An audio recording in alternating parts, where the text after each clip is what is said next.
Thank you, Antoinette. So I'll be handling the technical part.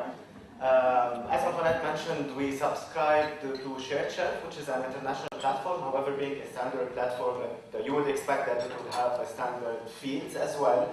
While the database that we developed in-house, internally, it had our own fields which describe the images. So you can imagine the tough task of transforming our fields and mapping our fields into the fields that are available on SharedShelf, which are considered as standard. So some of the tough things that we went through were creating the fields and mapping these fields, creating the permission. We set up several permissions, special permissions for the staff, permissions for the admins, permission for the students as well. We created the publishing target. During my live demo, you will see how you can access it online. This screen shows you some of the work that was done on the mapping. If you look closely, I'm not sure if you can see because the font is so small, but if you look closely, you can see that some of the fields on SharedShelf, they consisted of one field, whereas those in our database, they consisted of two fields. So you would expect us to merge these fields to fit into one field or vice versa. Some of our fields, which are unique, they are found in two different fields on SharedShelf. So we went through this, this job of mapping different fields from two different environments. This phase shows how we uploaded the images and how we linked the data. Uploading the data is a separate task than uploading images. So we did these in two different phases. This is one screenshot of the admin screen. Also, we needed to populate the list. As Antoinette mentioned, this collection is about the Lebanese towns and villages, and most of these villages and towns are not available online as a standard list. Yani, you might be able to find the big cities as Beirut, Ashrafiyya, Bremena, for example, but you will not find all the cities and the villages in Lebanon, especially those small ones, so we needed to create these. They weren't ready and available out there to import them. What Antoinette mentioned earlier, if you go to Art Store, you will see that the countries represented on SharedShelf, you have United States, you have Canada, you have New Zealand, and you have United Kingdom. And you have Lebanon. So we're the only country to be represented not only from the Middle East, but from Asia, and from Lebanon and EU is the institution to be present. Our third part, after mapping the data and exporting it online, we wanted to take this project further, and we wanted to add a digital humanities aspect on it. Now, for those of you who don't know what digital humanities is, it is using computational tools, the latest technologies, and applying them to fields that deal with abstract data like, or old data like philosophy, history, languages, linguistics. So it's the combination of the cutting edge technology with the traditional disciplines. What we did with this collection was actually mapping the fields, mapping the towns and the villages, mapping the images themselves to a geographical map. So what you would have in the end is a geographical map where you can visualize all the collection on a map. Not only you will be seeing thousands of images and you'll be browsing through thousands of images, you will be able to see them all in one map. You will be able to locate where these images lie on the map. The work that we did was first acquire the GPS coordinates for every village and every town. Those of you who use GPS in your cars and on your phones, Google Maps, you know that every location has coordinates, the X, Y, and maybe other coordinates. So we harvested all the coordinates for all the villages, about 1,000 fields, 1,000 villages. So we took all the coordinates. We used Google Maps for that task, if you want to know. We harvested all the coordinates. Second, we needed to choose an open source map. Google Map was not available for free, so we went into choosing an open source map. And if you look out there, you would have tens of options of maps, but you need to choose the one that you need. As you can see, some of the options were transport maps, landscape maps, maps that show you in the dark how the location would look like. So we needed to choose one of these, plus we needed to choose a map that has the villages in Arabic and that would accept Arabic, the Arabic language. Because this collection is about the Lebanese villages, so it will be targeted into Lebanese audience, Arabian audience, and international as well.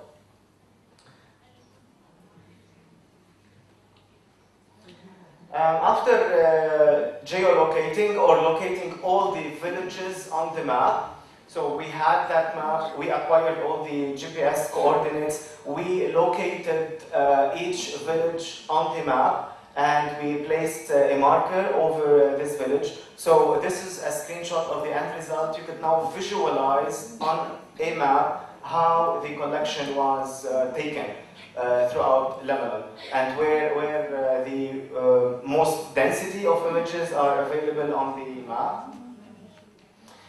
And we took it even further. We added a search facility, a search feature which was not available by default on the map. So we developed a search facility where you can search for your village, not only by looking at it, but you can go and type your own village.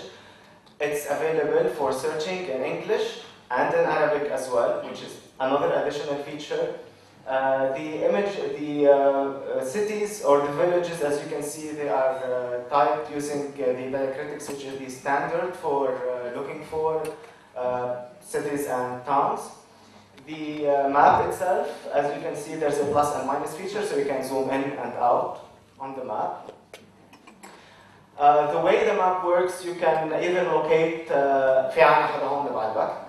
Do we have anyone? Okay.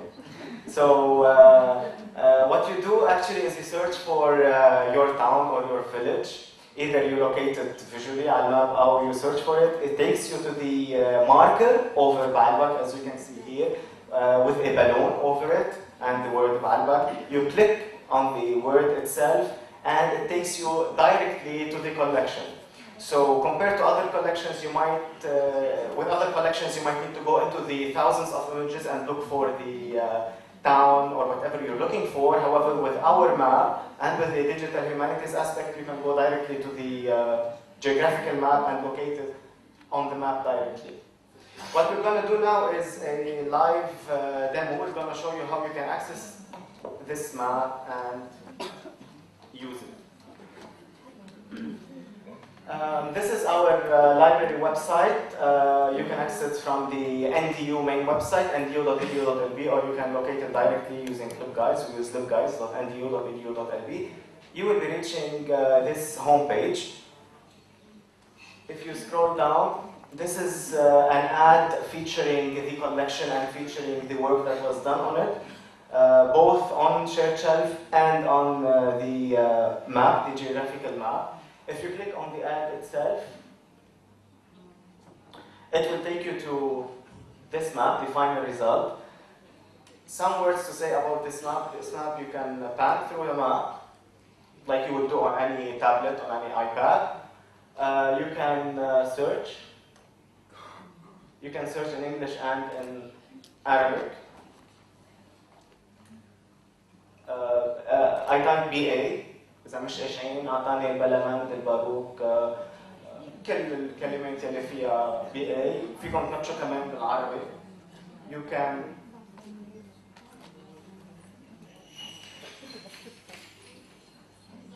كسرت الأرض presentation. You can zoom in and out. هون طلع لي الباروك. رح أكبس على الباروك and it will take me directly to the Baruch collection within the Gawi collection. أنا كنت فتحت هون a collection. I took into consideration the internet. So these are the images. هون مفتوح ساحل علمة. What you can do, actually, you can click on the image itself. It will open in high resolution for viewing, as Antoinette had mentioned earlier.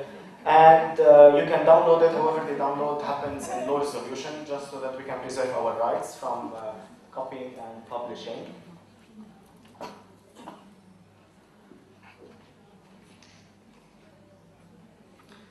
the image loading. Okay. Trick around the loading.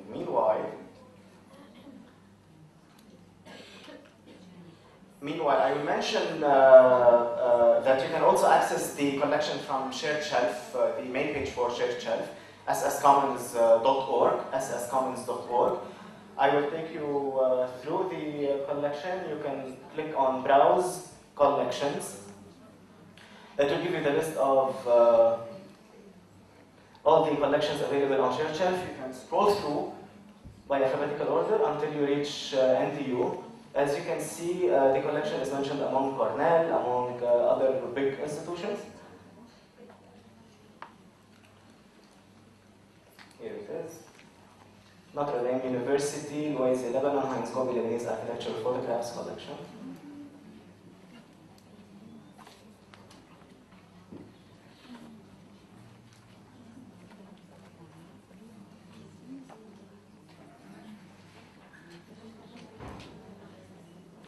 Okay, so this is the collection. You can search within the geographical map, or you can search within Shared Shelf itself. The image opened here. This image is in the highest resolution available. كمان فيكم تعملوا zoom عليها if you want to see who's inside.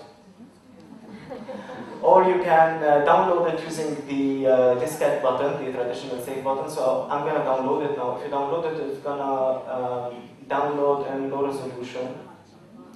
This is the final resolution of the image, which is visible if you want to use it for non-commercial use. However, if you want to print it, you would need to refer back to your libraries, and specifically to Antoinette, she would have the OK for you to acquire the digital, the highest resolution.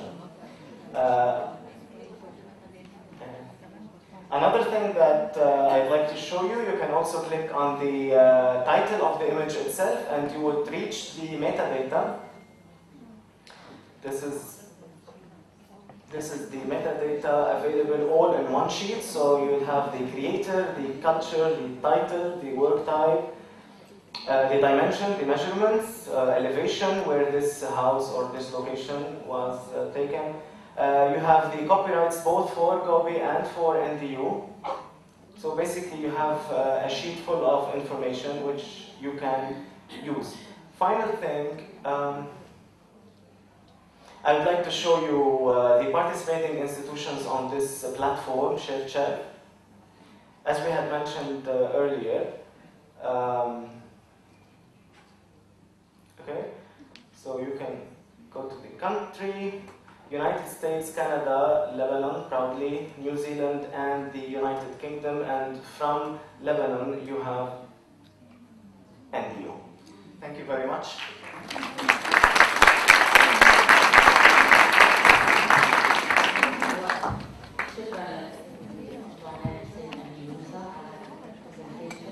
أعطتنا فكرة عن التراث معماري لأهمية الفلسطينية. حاليا ننتقل لمحاضرة مع سيدي الأستاذة بسمة شباني. بسمة شباني هي رئيسة قسم خدمات الفهرسة والداتا سيرفيسز في الجامعة الأمريكية. السيدة بسمة هي حاصلة على إجازة من كلية الأعلام الجامعة الأمريكية، يعني كأنها هي يعني تخصص التوثيق، وماجستير بإدارة المكتبات بجامعة منوبة، وهي أستاذة بكلية الأعلام. نحن فخورين فيها وكثير يعني نحس إنه كنز عنا، يعني مش عم كمان عملت سابقا عدة مناصب، رئيسة الخدمات الفنية بمركز التوثيق لجامعة الدول العربية في تونس، وكرئيسة لمكتب الوكالة العربية، وقامت بنشر جامعة زوروش، وحاليا عندها عدة أعمال عم تقوم بإعدادها، ويعني مؤخرا نشرت كتاب عن الرقمنة والحفظ الرقمي في اللغة العربية، بالتأكيد بتعلم مادة الحفظ. الأستاذة بسمة رح تحكينا عن بمحاضرة بعنوان Contribution of OCLC Schema، يلي هي رح تحكي عن IFLA وال RMI entities، تحويل الانتيتيز من البيبليوغرافي والاثوريتي لتكون بشكل موجوده على الويب عبر اللينك داتا. محاضره يعني اكيد مهمه كثير مثل كل المحاضرات، بس كثير مهمه بالتخصيص للعاملين بمجال المكتبات وبالفهرسه. موضوع قلقنا بس مش يعني من الناحيه السلبيه، يعني انغواس، بس قلقنا علميا لنتعرف على الدراسه الجديده، وبعبر رح تعطينا كمان امثله من مكتبه الجامعه الامريكيه. تفضل.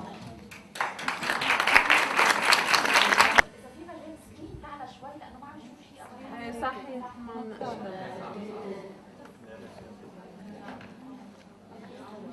شكرا دكتورة سعاد على التقديم.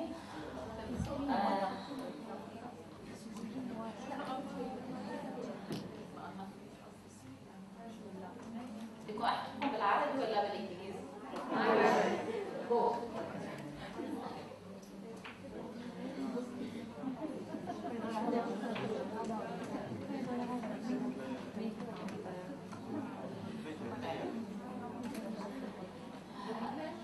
I wanted to talk about the linked data and the 4 international initiative of structuring bibliographic record to be part of the linked data. OCLC experimental model, Library of Congress bill frame, IFLA LRM model, linked data for libraries projects. And finally, I want to highlight the experience of the American University of Beirut preparation for the linked data. Why the linked data? Why we are so interested in linked data? Since the subject of the theme of this conference is past to future, the libraries should participate in this path to the future. Linked data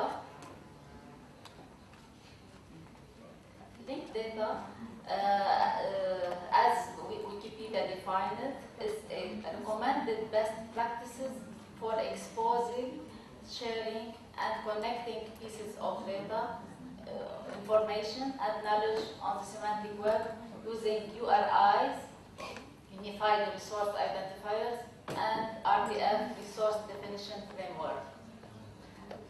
Like Tim Berners-Lee, the inventor of the web and the director of the World Wide Web Consortium, defined the term linked data as linked open data where all kinds of conceptual things have names that start with HTTP and where their relationships should also start with HTTP. This is part of the linked data. We can see in the middle the libraries with the color. The color of the library is the beige color. Click on it.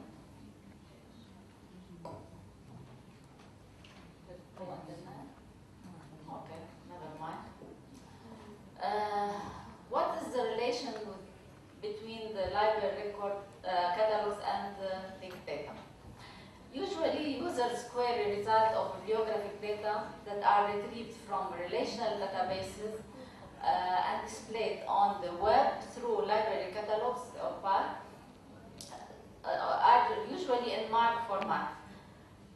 They are considered as invisible web because we have to require them to be visible on the web.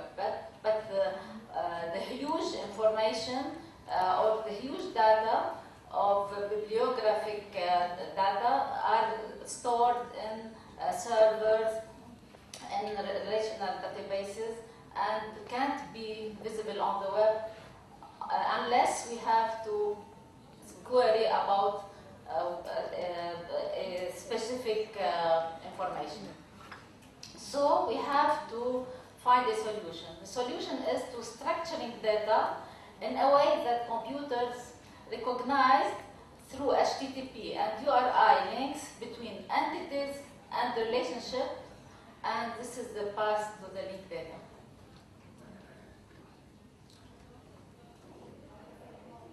What is the structuring data? What the concept of structuring data? This is the process of segmenting each piece of data of a bibliographic mark record into entity and give it standard value and URI started with HTTP. These entities are not designed to be understood or conceived by end user. They are designed to be used by machines for harvesting and linking purposes. We have an example of publication information that should be structured into 3 different entities, for example. Place of publication as part of geographic system dataset and the linked data. The publisher name is a part of a publisher names dataset in the linked data, and date of publication should be in standard pattern, for example, YYY in Gregorian, not in Hijra, for example. Why do you aspire to be part of linked data? The reason is that we need to publish and link structured data on the Web 1.0 by using applications, standards, tools of the semantic web, URIs and RDF, in a manner that facilitates interoperability and discovery on the Web 1. Web 1.0 is the normal web, not the Web 2 for social media, and not the Web 3, which is the semantic web. So we have to transform our bibliographic data, usually encoded as mark record fields, into elements and store them in RDF triple stores with their relationships and URIs for more visibility on the Web 1.0. There are 4 international initiatives for structuring bibliographic data. First initiative is the OCLC schema or book and linked data. Each bibliographic record in OCLC WordCat has a persistent link. So they have unique identifier for each bibliographic record. They have also 2 levels of entity display on the web. The first one is the primary entity. We will see example where the bibliographic record in schema.org book format and where the RDF labels for romanized data. We'll see an example. The second level is the related entities where each piece of data and the record, the mark record, is represented by URI of the experimental WordCat schema started with HTTP or Library of Congress subject authority or VF authority or relationships registry or language standard or country code standard.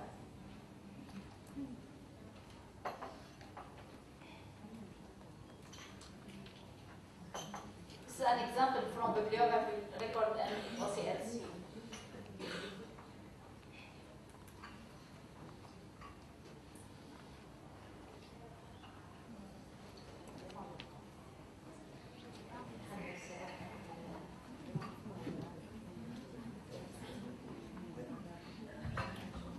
Record in Arabic. If we go to linked data experimental project of the OCLC, at the end of the mark record, we can see the same mark record, but in schema.org book. You can see the label in RDF, for example, from the schema.org entities. Because it is not a core information, it's not a core data, it is added to the mark record, to the document itself for more visibility for non-speakers, non-Arabic speakers.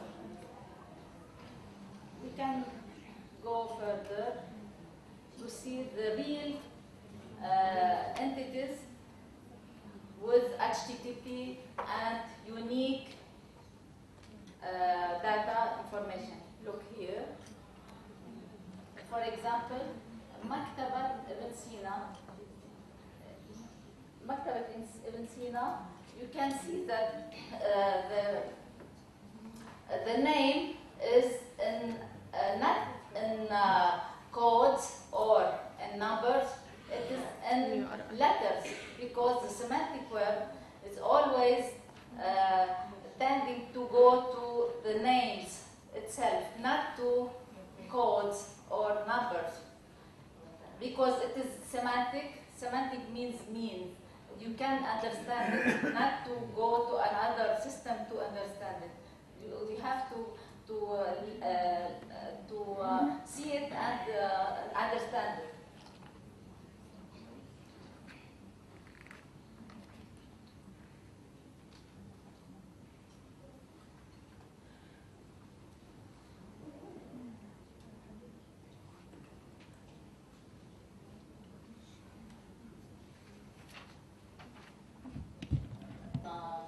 Information, but in screenshots, just in case we don't have internet.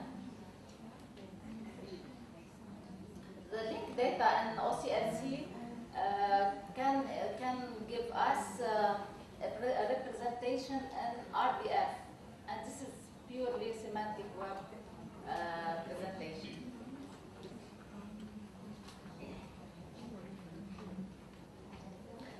In each RDF XML, we have all the declarations of any instance of XML. We have declaration of doubling core, countries, schemas, VIA, Library of Congress, and etc. Second initiative is the bib frame of the Library of Congress. The Zafira company was engaged by the Library of Congress to design a linked data replacement format. Here, we always hear about Mark, and Mark is dying. It is true, Mark is dying, but it will be replaced by the bib frame. It operates as a kind of switchboard to transform the mark record into bib frame format to enable visibility and discovery of these resources on the web. Bib frame 2 revision model of the Library of Congress. The steps to link data are adopting bib frame for description instead of mark, enhancing the bib frame editor, converting the whole mark catalog of bibliographic record to bib frame format, about 32 million catalog books, and assigning 60 catalogers for correction data conversion error, complete restructuring of infrastructure, the Voyager library system, documentation and training, and creating a website for bib frame. Since the shift from mark to bib frame is a fact, so the Library of Congress is preparing the bib frame editor to be according to or compliant with RDA. Effort to customize the bib frame editor as an RDA compliant template and the